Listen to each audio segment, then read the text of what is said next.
আপনারা জানেন স্বাধীনতার ৫৪ বছর বাংলাদেশ জামাত ইসলামী তার সাধ্যমতো জনগণের সুখে দুঃখে পাশে থাকার চেষ্টা করেছে। জনগণের প্রত্যেকটি ন্যায় তারা জাতিকে নতুন করে পথ দেখাতেন।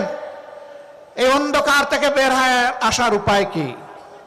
১৫.৫ বছর আমাদের সাথে যা করা হয়েছে সব আপনারা জানেন। আমি এই চর্বিত চর্বণে যাচ্ছি না।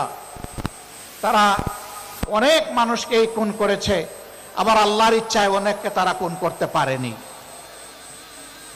আমার সম্মানিত ভাই এটিএম আজহারুল ইসলাম বলেছেন, রাখে আল্লাহ মারেকে, কিন্তু আরেকটা তিনি বলেন নাই, ধরে আল্লাহ ছাড়ে খে।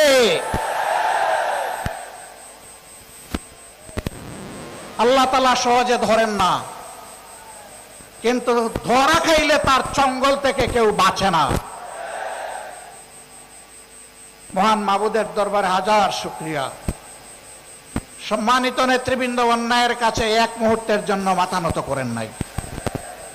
আল্লাহর দেওয়া সম্মানের মাথা বারবার লুটিয়ে পড়েছেন, মাটিতে নত করেছেন, কিন্তু দুনিয়ার কোনো অপশক্তির চক্রাঙ্গানিকে তারা পরোয়া করেন নাই। কোনো লোভ লালসার দিকে ফিরে তাকাননি, হুমকি দমকিকে পাত্তাই দেন, বরঞ্চ হাসির মঞ্চে গিয়েছেন হাসতে হাসতে। কারণ তারা জানেন যে অভিযোগ তাদের বিরুদ্ধে করা হয়েছে এটি ১৬ আনা মিথ্যা। আর জনাব আজহারুল ইসলাম ভাইয়ের মামলা রায়ের মধ্য দিয়ে প্রমাণ হয়েছে এটা আসলেই ১৬ আনা মিথ্যা। তারা যদি বেঁচে থাকতেন, আমরা আদালতের আশ্রয় নিতাম, আমরা নিশ্চিত একই ন্যায় বিচার একই রায় আমরা পেতাম। কোনো